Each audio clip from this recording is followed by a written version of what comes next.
to the flag of the United States of America, and to the republic for which it stands, one nation, under God, indivisible, with liberty and justice for all. Please be seated.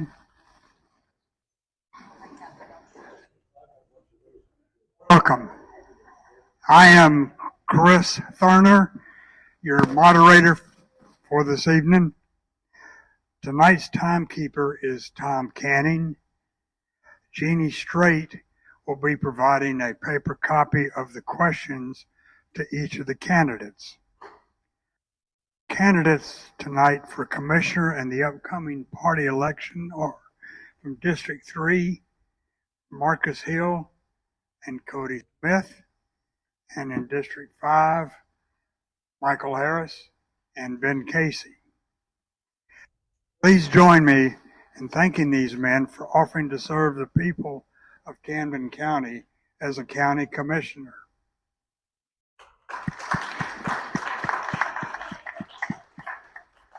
Also, please join me in thanking the PSA staff for accommodating our needs and setting up for tonight's forum.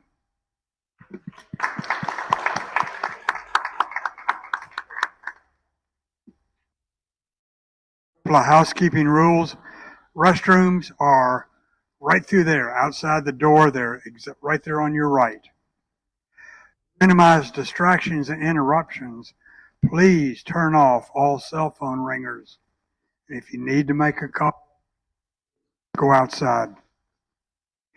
During the forum, to maximize time for candidate Q&A, please refrain from applause and comment until after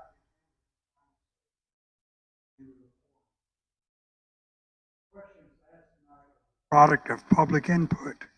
Some questions are a consolidation of inputs from the public. Tonight's Q&A routine will be as follows. Candidates being asked the question will be provided a written copy of the question before the moderator reads the question aloud. On the slip of paper with the question, the candidate will be shown the allotted time to respond, comment, or rebut. Time allotted will range from 1 to 2 minutes for each candidate. Go off script here. We have 15 questions and 4 candidates. We're going to have to move this quickly, so keep that in mind. The conclusion of the Q&A,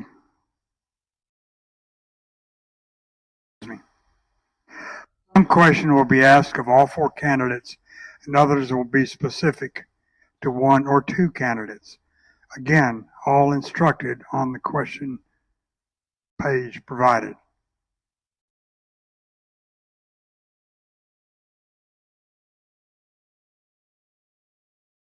First question this evening will be for all 4 candidates. Each of the 4 will have 1.5 minutes to respond. Citizens often complain about any number of Camden services, whether it's animal control, bad roads, mistakes on tax assessment, or other services. Mostly, these services are performed by staffs who are under control of the county administrator and applicable department heads, not the commission. As a commissioner, what do you see as your role when citizens make service complaints direct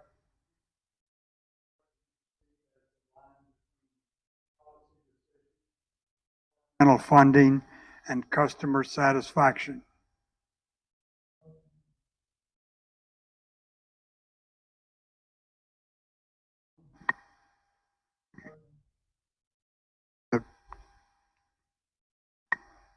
You're saying button?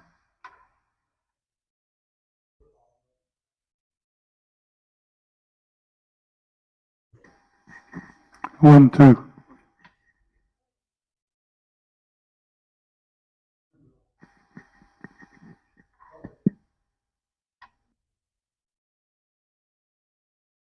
do you see as the line between policy decisions, departmental funding, and customer satisfaction?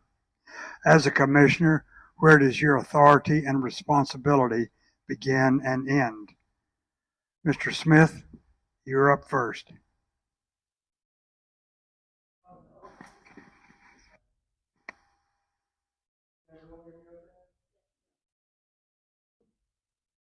How about now? Awesome. Good afternoon. How are y'all doing?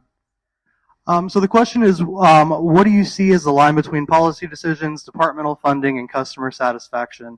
And as a commissioner, where does your authority and responsibility begin and end? I feel like as a commissioner, your responsibility begins with the customer satisfaction, i.e. citizen satisfaction. And from there, it would go to department budget, right? Are we adequately funding that department to meet the needs? And if we aren't, what do we need to do to increase efficiency there?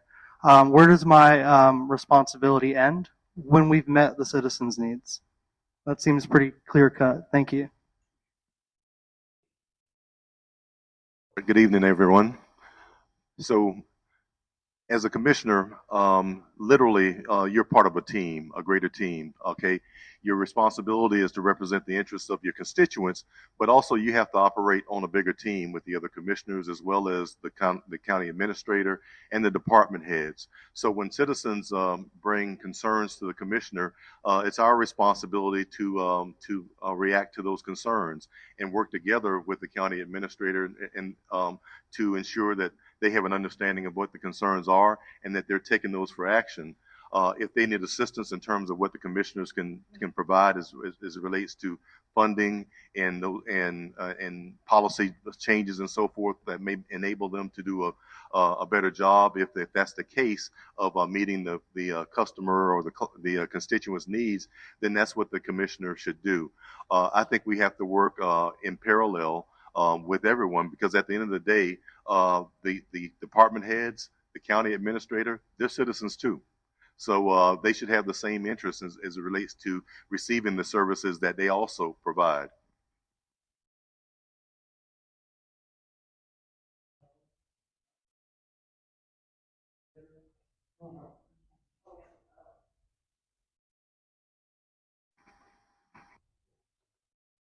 Harris, you're up next.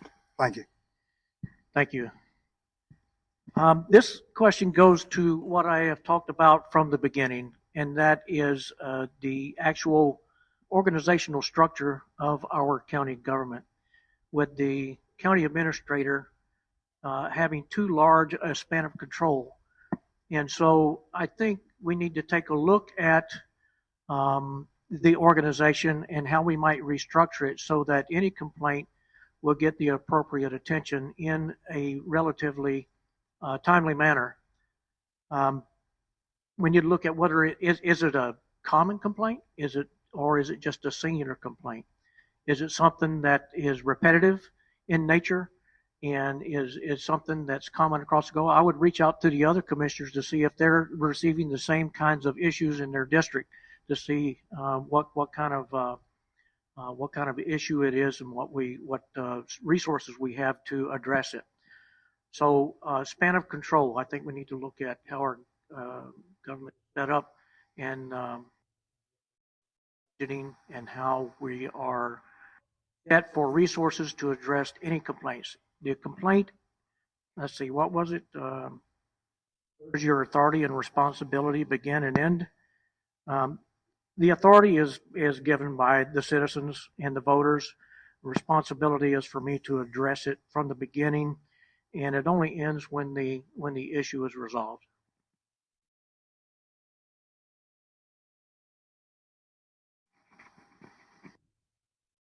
Okay, can everybody hear me?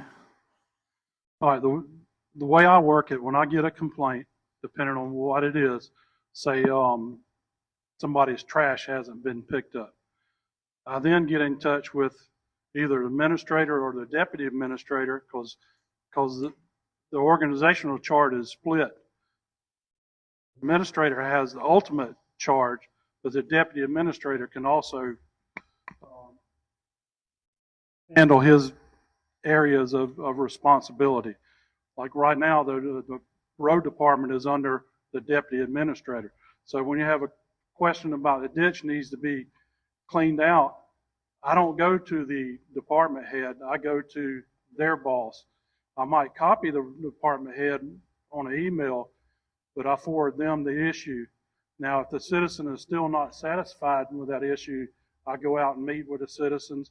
Sometimes I meet with them right off the bat before I get in touch with people who will ultimately be fixing it. That's what it is. The administration handles the day-to-day functions. The commissioners set the direction of the county, and we provide funding, hopefully adequate funding, for everybody to get their jobs done.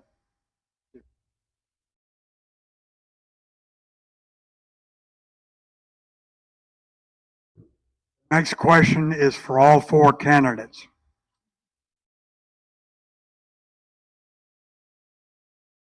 One of the more significant fallouts of Spaceport is the great divide created between citizens and the commission. Even after a judge agreed with petitioners that they had a right to stop the project, the commission used taxpayer dollars to legally keep fighting the citizens. That wound has not yet healed. What will you do if elected to a new commission to try and repair the damaged and eroded public confidence in the commission? Mr. Casey? All right, the key is effective communication. The administration that was running the spaceport communicated more with the outside people than they did with the citizens. At the start, it was a good project, but it's dead now. The petition that was brought was not to stop the spaceport. It was to stop the property acquisition by the county. And we've done that, except for trying to claw back some of the funds that the county gave Union Carbide as far as earnest money on the property. But other than that, the county is not focusing on the spaceport at all. Mr. Harris?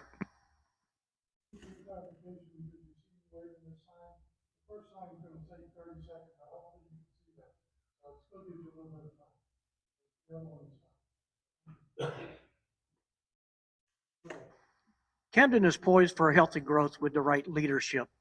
I believe in servant leadership rather than autocratic leadership. We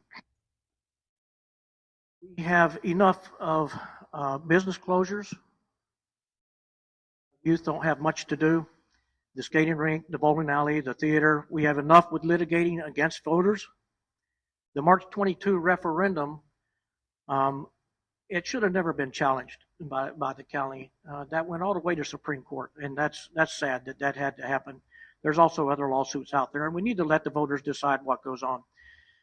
And we need to have enough of keeping the voters at arm's length. We need to have more town halls, more ability to communicate with the citizens. Commissioner Goodman has made a motion to return the FFA license so that we no longer pursue the spaceport. But there was no second to the motion. So what does that tell you? That tells you that the commissioners are not really ready to give up on a spaceport, but they're too afraid to tell you that. We need to let the voters decide. I've been up front from the beginning. What we need to do, the question alluded to this as a wound. We need to rip the Band-Aid off of the spaceport issue. We need to give fresh oxygen to that to allow healing to begin. This is why I've called for a referendum, and this is what most voters do not know the status of the spaceport. And we need to... Mr. Harris, please close that out. Oh, I didn't see that. I apologize.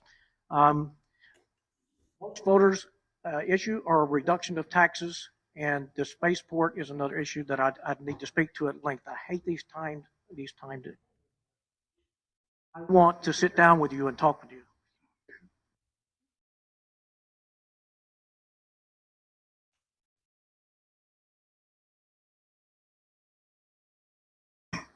Mr. Hill, you're up next.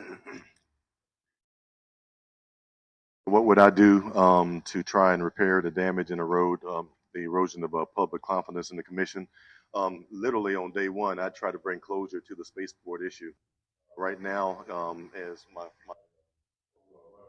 mentioned, I think there's one outstanding item on the table, and that's the FAA license. But not to turn that in. There's one commissioner. The others seem not to, as I said, not support them on that. So I want to know why. I want to hear from the commissioner. They don't want to do that. I want that. We can have these things we have, but without that, we need to bring it to closure. So that's what I plan to do. Building trust through action. I'm not just going to talk about it. I'm going to demonstrate action. And this is not the only issue. When you look at opened the newspaper and saw that the sheriff, how dysfunctional is that? And who paid for those lawsuits? Room. All of us in the room paid for one part of government, our government, suing the other part of our government. Well, so with the spaceport, the license isn't necessarily the only issue. It's also the ongoing litigation that is costing taxpayers every day. And it seems like everybody up here has the right answer on spaceport. And where do you think they got that answer?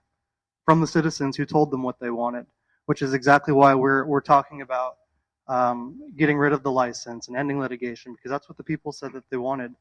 Additionally, while I do believe it's the job of the county commissioners to facilitate and encourage private development in the pursuit of economic success for citizens, I don't believe citizens support or appreciate elected officials gambling the taxpayers' money on speculative risks such as the spaceport project, and that would be my commitment to you that I wouldn't do that.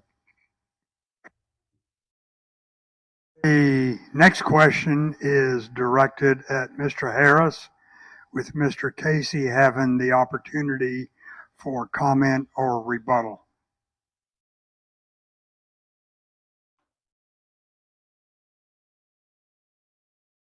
Since the Humane Society canceled its contract with the county, there have been considerable concerns expressed on social media and other venues about the lack of responsive and effective county actions to deal with stray and nuisance animals.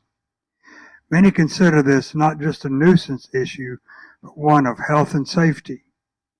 From a policy and accountability perspective, what does the Commission need to do to ensure the county animal control ordinance is fully engaged and enforced? Mr. Harris.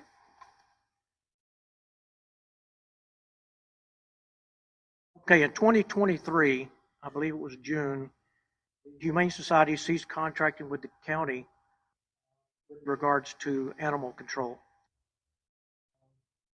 The two issues that have been explained have been that the county wanted to have control of the board to make the ultimate decisions, and that there was a no-kill policy.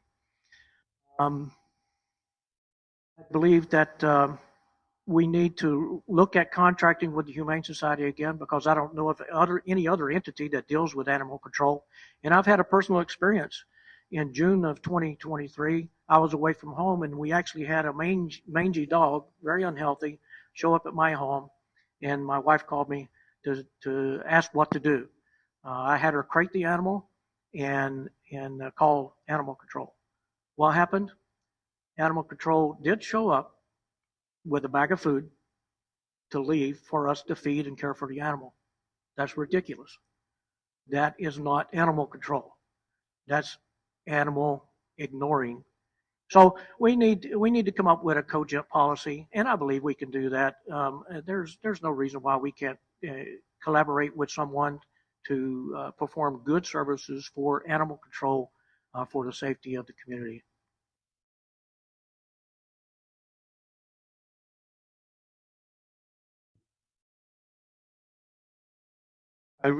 The contract with the Humane Society, yes, it was dropped. Somebody had the great idea to try and treat it like a library. I cautioned against that. I asked them to ask for only one person on the board. Evidently, 3 of the other commissioners didn't agree with it, and off we went, and the contract ended up being canceled. One thing that a lot of people don't realize is that the Humane Society, when it was not a no-kill shelter, a lot of these animals ended up in there, and they were being euthanized. to death. We don't need that. We've started the trap, neuter, spade program. We've done over 320 cats. We've got a limited amount of kennels for dogs, and we take dogs in, and we're working on increasing that kennel space to provide areas for more dogs, but it's going to take a little more time to get that accomplished. Now, some people want us to build a $4 million facility like in Brunswick, but that's going to take some funding.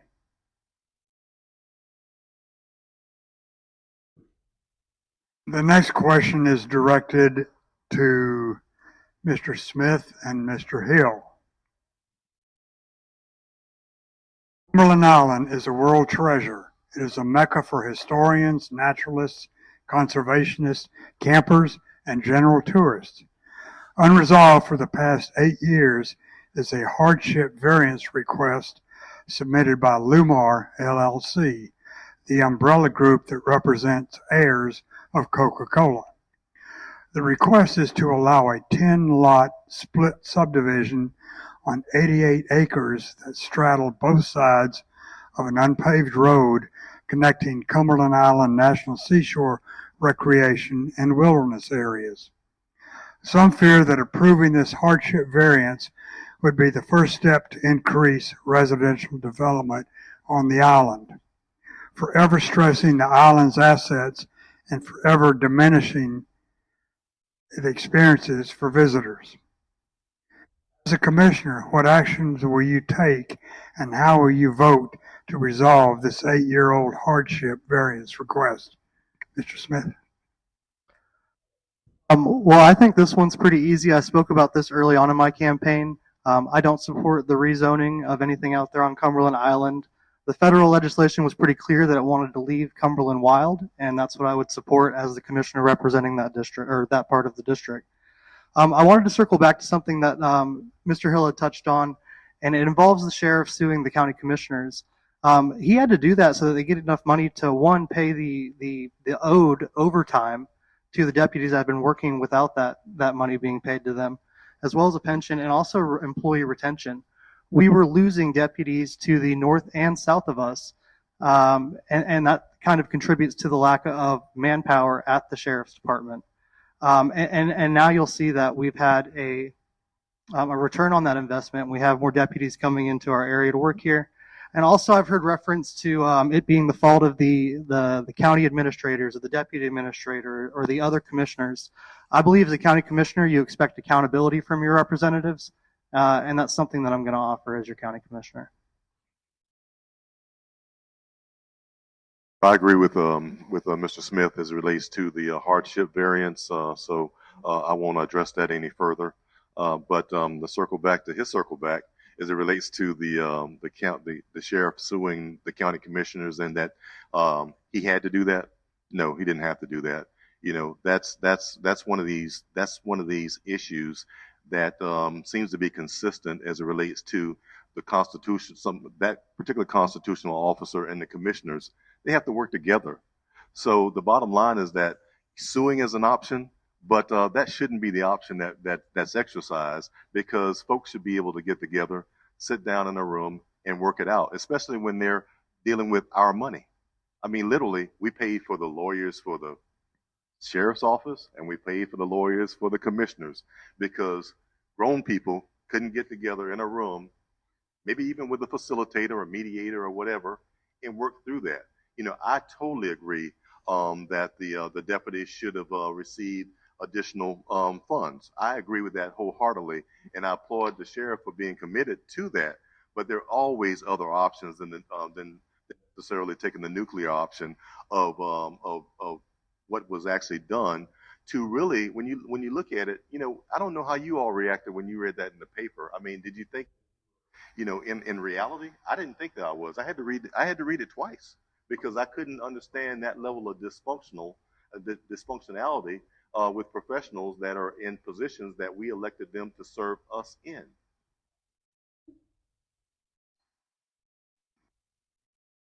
The next question is for Mr. Casey and Mr. Harris.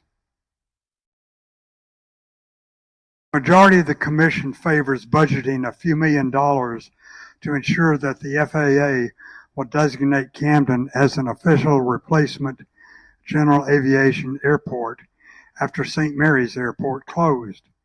In spite of the significant financial burden on Camden County, the major argument in pursuing this venture is that the FAA will fund 90% of the land purchase and construction.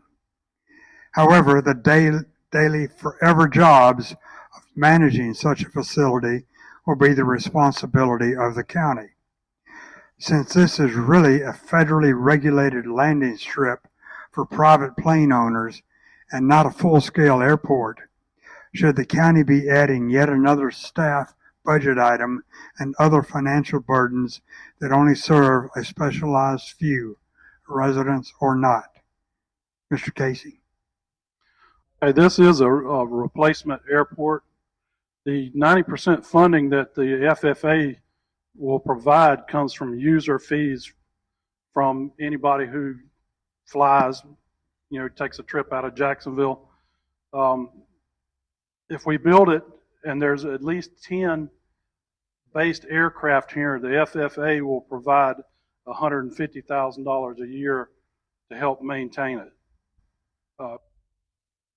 We got news the other day that the airport in Brunswick, they're basically kicking out all their private planes and allowing Gulfstream to take over all those hangars.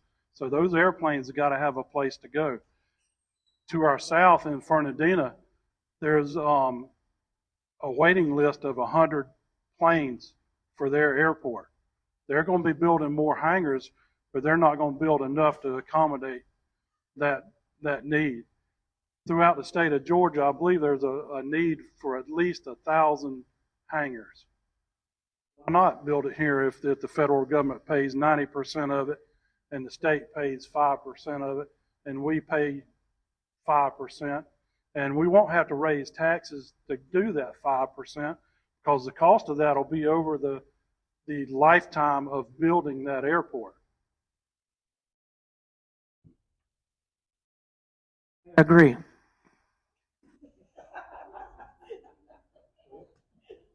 Thank you, Mr. Harris.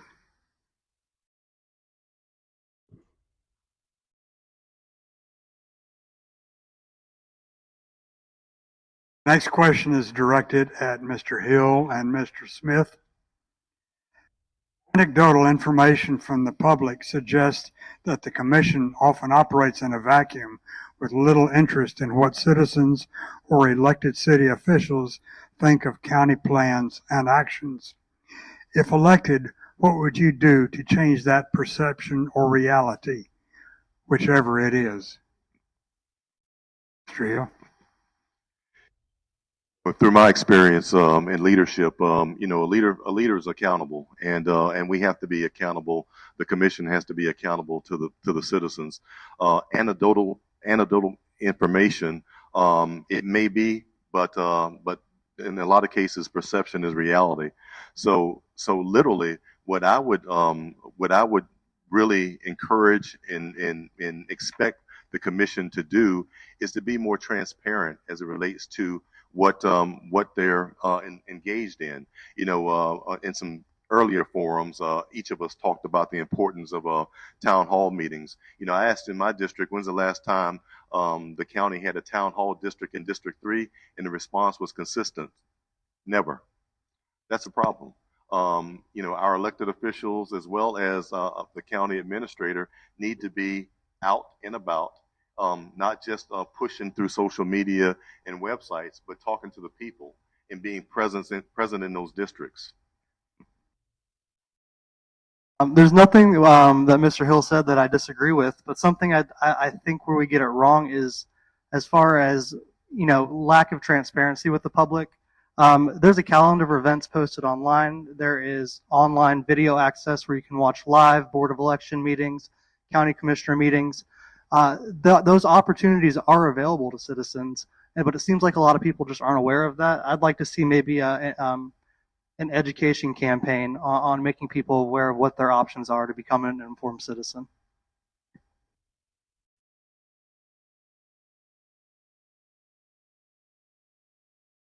Next question is directed at Mr. Casey, with Mr. Harris having an opportunity for comment or rebuttal.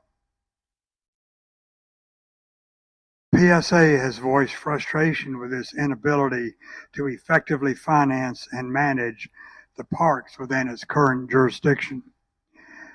Why is the Commission so intent on seeking SPLOST funding to build one more large park for the PSA to manage when it is experiencing challenges managing what they have now?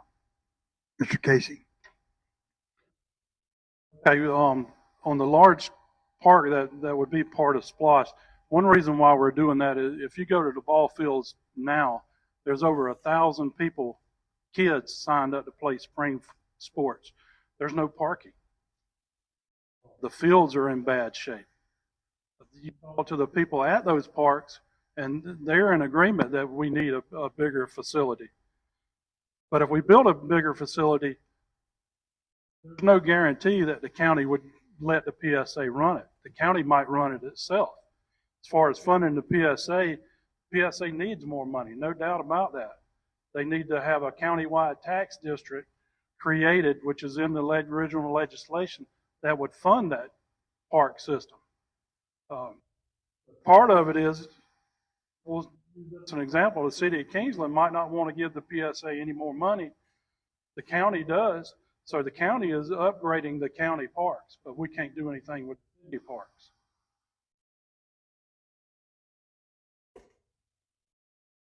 1 minute is not enough. But here's the end game. We need a larger sports facility of some sort here in Camden County, and it needs to include a variety of things, sports related, maybe even possibly an equine center to facilitate that sport as well. Anyways, as far as the funding, I'm not sure what has been looked at for grants or partnerships, maybe leveraging other counties to help with the funding from their financial positions of I don't know how to explain that. Sometimes a county is in a better financial position to support funding of something like that than we are, and we should be able to either leverage that and to fund it. As far as staffing, I think staffing is coming. It would come in the planning stages.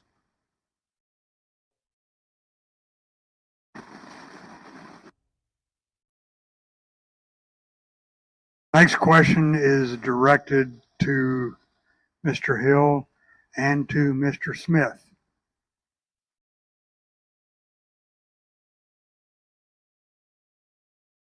Demonstrated by the actions of the Commission, the County Strategic Plan 2023 through 2038 includes several references that indicate the Commission should have direct oversight or even control of two authorities that operate under state statute with independent boards of directors, specifically the PSA and the JDA. If elected, will you treat these two independent authorities as county government departments rather than giving them the autonomy they are empowered and need to accomplish their respective purpose? Please explain. Not only, not only would I give them the authority and empower them to do what they're doing, I'd actually work closer with them to ensure that they were resourced and to be able to do it. We talked about the PSA earlier. It's time that the PSA stop paying for the sins of the past. We've got a new director. We need to support that director of the PSA and support that organization moving forward. Okay, so I want to circle back around to look around the room. Okay, I heard a lot about this event and previous years and how great it was and so forth, but this goes to my perception of trust from the citizens in local government. There are 50,000 people in this county. Look at the representation here tonight. That should be alarming that more people aren't engaged in this process. To me, I think it's because they don't trust it anymore. They don't feel included. So they just dismissed it. we gotta get that back. You know, we got to go back out and talk to them and get them back engaged, because Camden County is just a precious jewel. I moved back here and moved my family back here for a specific reason, because I grew up here and I know what this county did in terms of shaping me as a citizen. And I wanted my children to have that same experience. So I think if we all work together, you know, again, you know, my campaign platform, working together to achieve community excellence, there's no reason in the world that we cannot do it together and stay out of these autonomous stovepipes that sometimes prevent us from working together. As your county commissioner, I would treat it as the autonomous organization that it is, but mainly because if the reason it couldn't be treated as a county department, because that's not what it is. It's a joint venture between the municipalities in the county, and there's multiple funding sources that go into making those authorities work. Without that partnership, all of that financing would probably fall on the county, or we would have to do away with certain things like economic development that the JDA is responsible for. Now, what we shouldn't do is we should not allow these authorities to be a scapegoat for lack of management or accountability. And as a representative of you as your commissioner, and hopefully I would like to be a representative on at least the PSA, we would hold that accountable. Thank you. The Double next whammy. question is directed to all four candidates.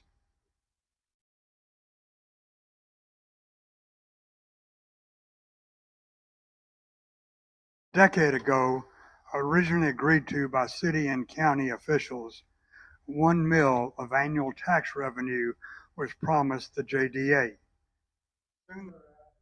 Much of this funding was diverted by the Commission to the spaceport venture. Since Camden Spaceport is no longer on the horizon, proponents of the JDA believe the dollars saved should be turned over to the JDA to revitalize and enhance its ability to attract new development. If elected, are you amenable to redirecting those 1 mil funds to the JDA in the 2025-2026 budget? Mr. Smith. Thank you. Well, the truth is that we have to do something to attract development to our area, or else most of our general funding is going to come on the backs of property taxes and sales tax.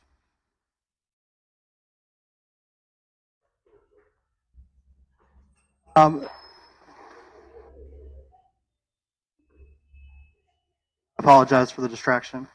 It's going to fall on the backs of us, so we need to make sure that the JDA has the funding necessary to acquire the real estate needed to have the inventory to attract those businesses here. While the colleges are both attractive assets for our community to bring industry here, having that land available, having that inventory, just makes us better positioned. Thank you. I agree with Mr. Smith. The bottom line is that we need to provide the funding resources to the JDA to do what we're expecting them to do as it relates to attracting business here, whether it comes from redirecting the 1 mil, or maybe it's 2 mils, maybe it's 3 mils, maybe it's 4 mils. But the bottom line is that we need to hear them. I'm just kidding. but no, the bottom line is that we need to give them the opportunity to present their requirements based on our expectations, and then look for ways to fund them in terms of being successful, because if they're successful, we're successful. Mr. Harris. I agree. The JDA should be funded with. Before I announced my, I had the question of what does the JDA do for us? Well, I sat down with Mr. James Coughlin, the head of the JDA, and I learned a lot. The JDA does an amazing amount of work. And honestly, I think that we do need to fund them so that they can continue that work and more.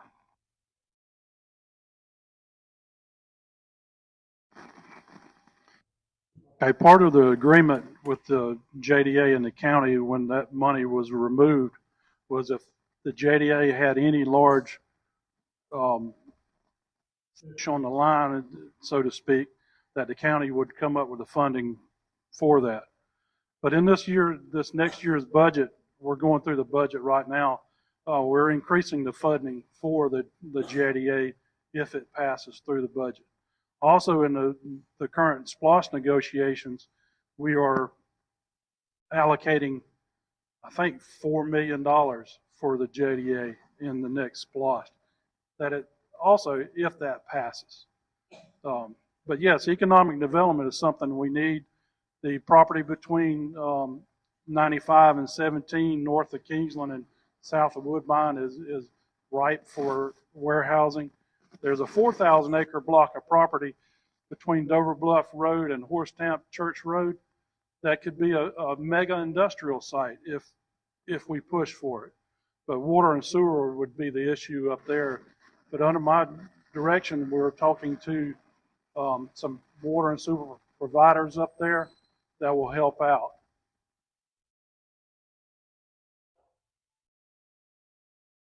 Next question is directed just to Mr. Casey, with all three of the other candidates having the opportunity for comment or rebuttal.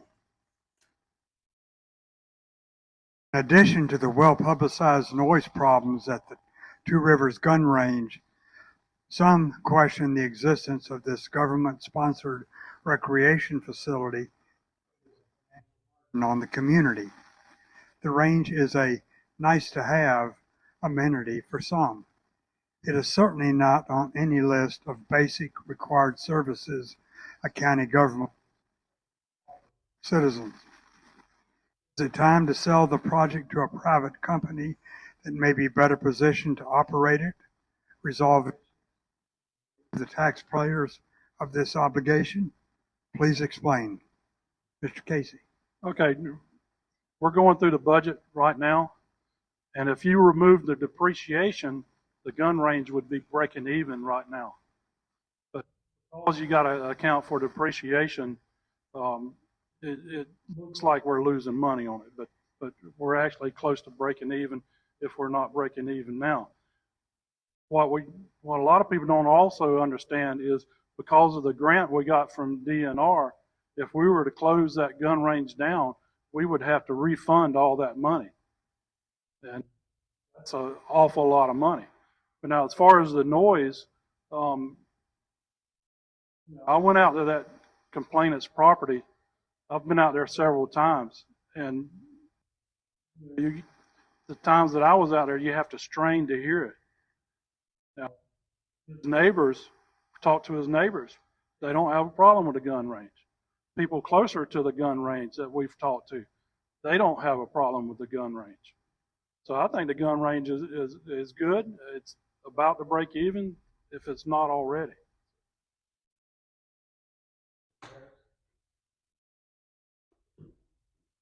I agree with Mr. Casey. The gun range essentially pays for itself, so I don't see an issue with it. It's a nice professional facility. I've actually visited it.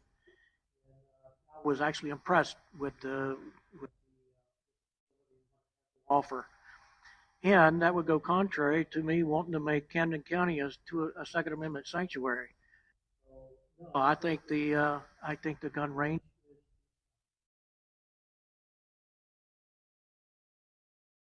Mr. Hill. I don't have the history on the gun range, but it's always I've always wondered, why the county was in the gun range business, and I thought it was actually a gun range to facilitate law enforcement requalifications, and so that's what initially came to mind, and so and then that might be a part of it, but at this point, there's one citizen that's articulate at every meeting as it relates to his concerns as it relates to the noise. And I've seen comments regarding the decibel levels. They're in compliance, they're not in compliance, this, that, and the other. I can't speak for Mr. Manning, but I think his real issue is that he feels disrespected probably because a gun range was built by the county at that location, and it wasn't necessarily built to provide a service for the citizens of the county. So I wouldn't be opposed to looking at the option of maybe privatizing the gun range. I would not get rid of the gun range at all, but I think maybe private funds can help do some of the things that need to be done to make sure that it's received by the citizens versus continuing to be an issue. Well, Mr. Casey did just say that we can't privatize it due to the DNR funding. We'd have to pay that all back to the DNR. But I do see it as an asset to our community. There are very few opportunities, public opportunities in Camden County for young people to get introduced to firearms or to learn about firearm safety. And as an American who enjoys their Second Amendment right, I see that as an asset to our community. Like I said, there's just not a lot of stuff for people to do in Camden County, and it's one more thing that we can offer citizens at a break-even point, and that sounds like a service to me. Thank you. Question is directed to Mr. Hill and Mr. Smith.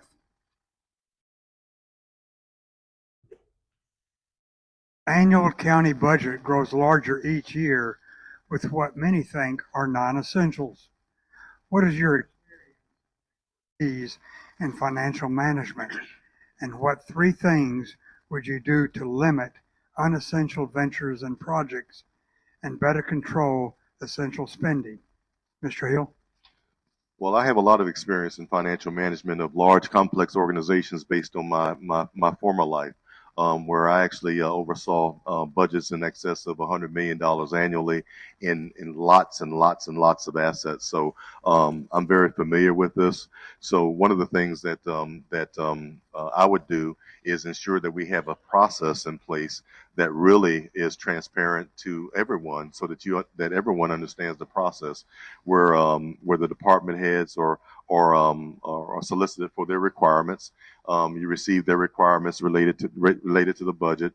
We gather all of that information in, and we have them present what their thinking is regarding the justification for those items. And then the decision makers sit around and they go through a process to try to get to a prioritization of those items that are number 1 priorities, number 2 priorities, and normally number 3 priorities don't get funded. So it's an inclusive process. It's a transparent process where you allow people to be a part of it. So that's what my experience has been in terms of managing extremely large budgets and having unqualified opinions, which are the highest opinions possible within financial management as it relates to audits. I'm very comfortable in this space, and I actually would see myself leading in this particular space. To circle back around to Mr. Casey's comment about having to return the monies to DNR, he didn't say, he said, if we close the gun range. That's what he said. I'm not advocating closing the gun range. I'm advocating keeping the gun range open. But I think, it's okay to explore options in terms of privatization. Doesn't mean we have to do it, but we should keep all options on the table, especially if we're not breaking even or if it's going to be a period before we get there. And I don't believe in displacing anyone associated with the gun range and so forth. We can take it and we can improve upon it. Well, so on top of being a licensed insurance agent in the state of Georgia, I'm also a financial planner for our clients, and we help plan their retirements and making sure they have enough money for the future. I imagine with the budget, we're going to want to make sure that we are not overtaxing our property tax base, and we are attracting that new development in here. How do you limit unessential ventures and projects? Well, we should solicit public input, right? We need to complement the existing talent and business in our community, that while also bringing in things that offer competitive wages and career growth opportunities. But also, we need performance metrics of these projects throughout the life of the project. At certain milestones, make sure that we're meeting our budgetary goals. We don't have a lot of change work orders that are bringing the project over budget, and also thorough and following through on what we're doing. We need to stay on top of things. We don't need to push everything to the county administrator. As a representative, you need to be accountable for everything from the top down. Next question is directed to Mr. Harris and Mr. Casey.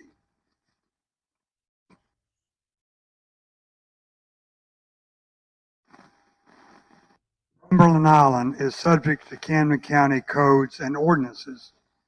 As unique as Cumberland Island is, except for minor exceptions regarding Little Cumberland Island, county zoning does not differentiate between mainland and the island.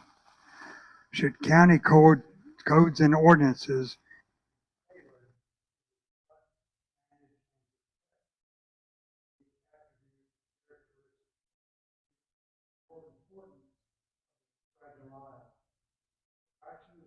necessary, how will you champion and shepherd this to conclusion? Mr. Harris?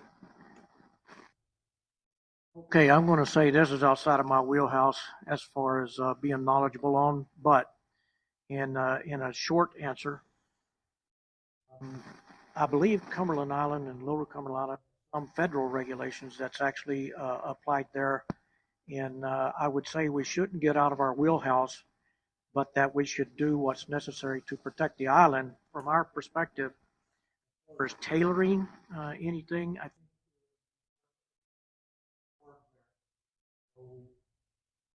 I'm going to say right now, until I research this further,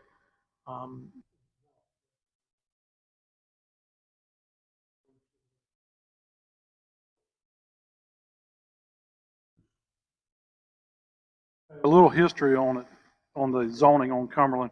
At one time, there was no zoning at all on Cumberland. The property owners over there could have done whatever they wanted to do. They could have built a replica Dungeness and made a ton of money, but they didn't. But there's a thing called in holdings, and that is private property that is within a national park or seashore.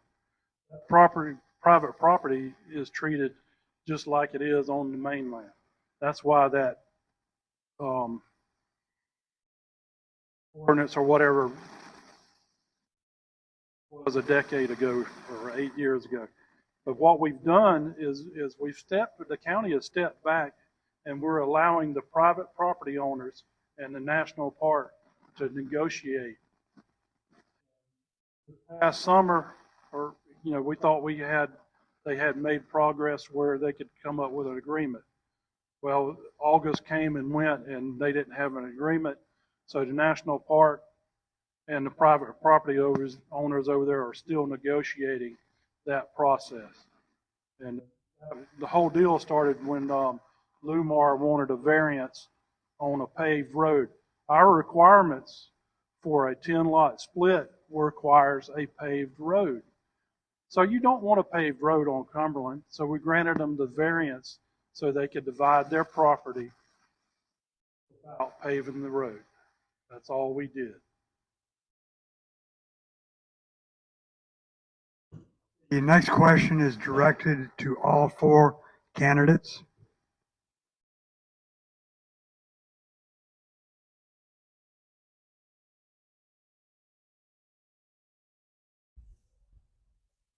In the public eye, historically, there is not much visible nor apparent collaboration between the commission and city elected officials.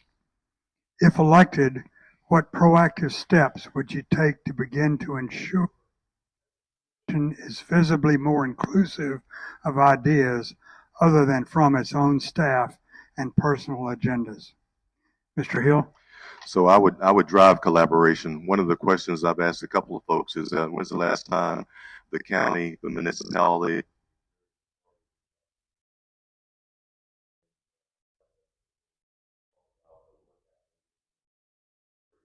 so that we could plan for those things. But it seems as though right now each of them are stovepipe.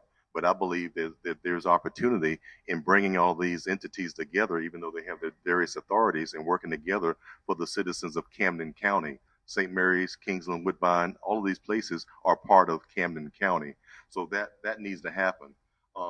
What doesn't need to happen is pages of this newspaper today, where it reads, "SPLOST proposal could hinder small city."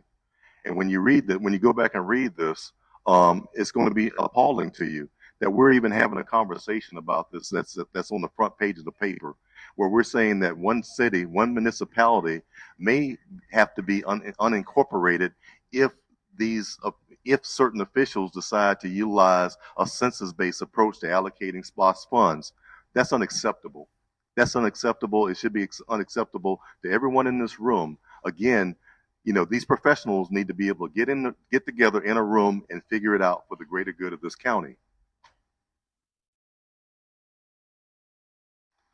I believe the story was able to get that paper from one of those meetings as a collaboration between the county and the cities. And we also have a strategic plan with the county, and they brought in stakeholders from the municipalities as well as county representatives and business professionals in the county, and we have collaborated and put a plan together. But it's like a 5-10 year plan. Don't quote me on that, but it's thought out to the point where we have a vision and we're working towards it. And also, we had a SPLOST meeting about 2 weeks ago where we got together, and the municipalities in the county are working out on how they want to divvy that up. So I don't believe that we're not already doing that. Again, just public education, making people more aware of what their options are to be involved.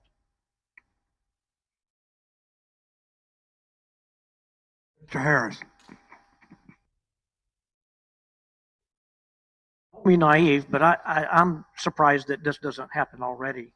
I don't understand why the county government doesn't continuously communicate with the municipalities on projects that not only are government and municipality border functions that affect each other, but those between the cities themselves. This should be a continuous. I don't know if it's a committee or representatives from each government entity. Okay. And it seems like it would, to me, be effective in reducing costs or reducing potential arguments or debates on issues down the road. It baffles me that we don't do this already.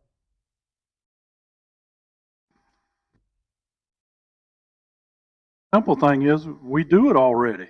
We collaborated together on the health department building that we're building now. That's a joint funded and joint decision between the cities and the counties and the Department of Health. We talk to the city administrators all the time. Collaborate with the city of Kingsland. Our fire chief is actually their fire chief as well. We share resources every once in a while. So the cities and the counties do talk. Now, if you want to make it a public event, yeah, where you have a quorum of people, then you got to advertise it. But the simple answer is we talk, the administrators talk back and forth.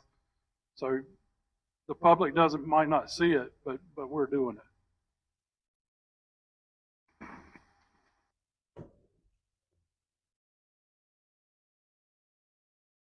This question is directed at Mr. Hill and Mr. Smith.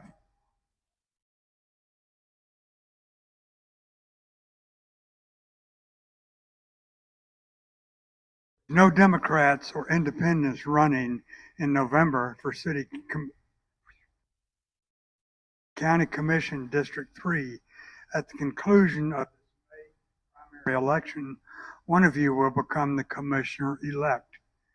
You are both newcomers to elected office. Please tell us why you are the best person for the job, and in the 7 months ahead, how will you prepare for the challenges and time demands of the office? Mr. Hill?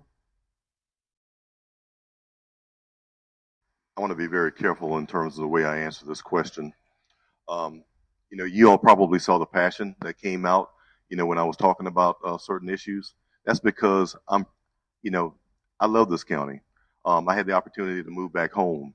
I believe that we can be better as it relates to the delivery of services and citizen trust engagement with what we're trying to do here. I'm passionate about this. I don't have to do this. I'm twice retired, and life was good at one point in terms of having that time.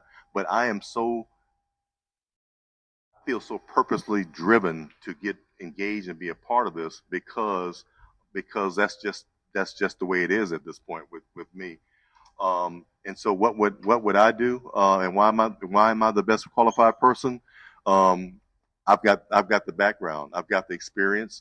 I've got 40 years of leadership experience working in environments such as this, not just working within them, but leading, supervising, managing, being an executive, and actually doing the work. I'll vote marcushill.com. I welcome you to look at my resume, go through it. I'm not trying to be pompous and arrogant and so forth, but I put 40 years of blood, sweat, and tears into accumulating this resume. And right now, I feel blessed to be able to possibly come back and share some of these things to help county government. I think what everybody does as it relates to public service, pursuing positions like this is admirable because when you look around, not too many people want to do this. And I don't think anybody up here is doing it for the money or the accolades or anything. I think that they're service oriented and driven. So I applaud all of my this for stepping forward. But at the end of the day, I'm the best qualified for this seat. While I agree Mr. Hill's resume is impressive, I don't necessarily believe that the federal government is a great representation or example of what a fiscally conservative county government should look like. I believe that I'm best suited because I've been in Camden County my whole life. I've grown up here. I've grown up in District 3. I know what the challenges in that area are. I live in District 3 as an adult in a different part of the district. I'm well aware of what those issues are there, and I'm making connections with everyone in the district. I'm accessible, I'm relatable, and I truly care. If you have an issue, I'm someone that goes the extra mile to get it done. I do it every day, my entire working life, and that's why I think I'm best to represent District 3.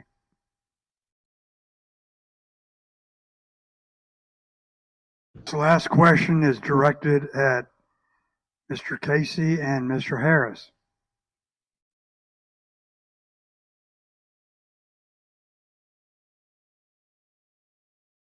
Please highlight 3 key reasons why the voters in District 5 should elect you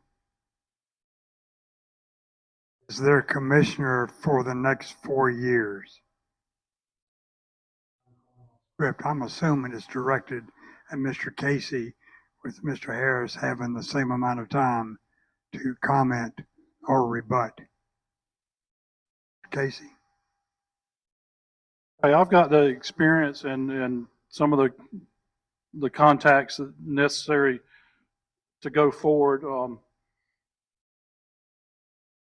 Several years ago, we had to raise taxes because we increased the salaries for the first responders. We've actually increased their salaries 2 times.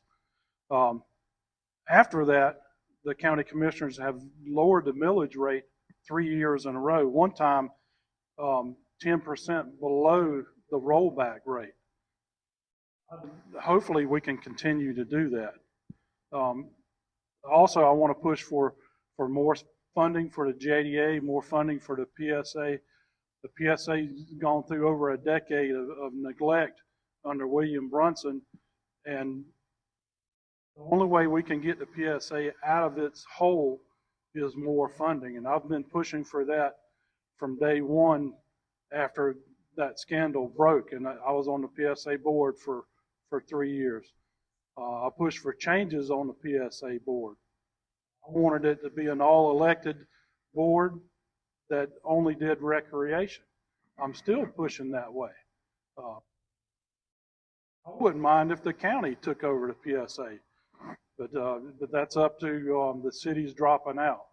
But I want to continue focusing on recreation and economic development.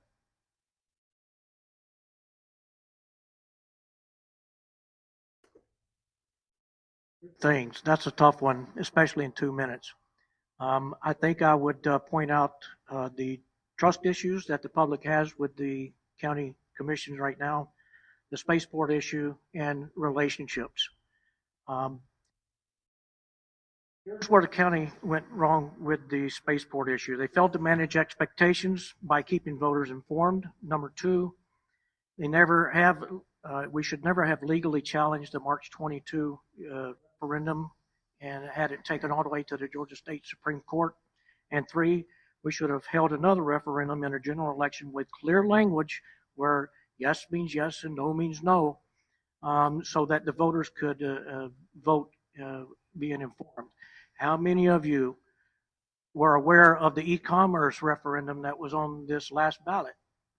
And then when you read it, did you understand it? Or did you have to read it 4 or 5 times before you got it, if you got it? Okay, we need a plain language referendum in a general election with maximum voter turnout on the spaceport. That's the only way to begin the healing process of the spaceport and let the voters decide. I'm the only candidate up here that have said, let the voters decide. And that's what we should do. As far as relationships, I mean, that was one, a relationship with the public, building relationships with companies that might show interest in Camden County. Again, I think we should have a commissioner at large voted as chairman by the public for a 4-year term instead of having the basically potential rotating door of a chairman every year. That is not stable enough to build relationships long term with any company that might show interest in our county. So building relationships, building trust issues, and beginning the heal process with spaceport.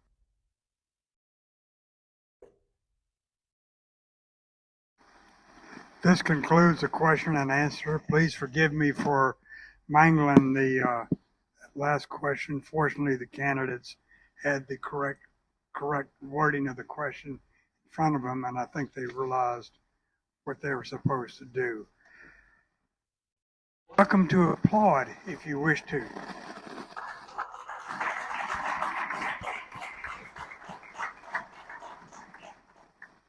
The audience and the candidates are welcome to converse one-on-one or in groups up until 8 p.m. We are committed to leaving the facility by 8 p.m. So y'all can make it to them.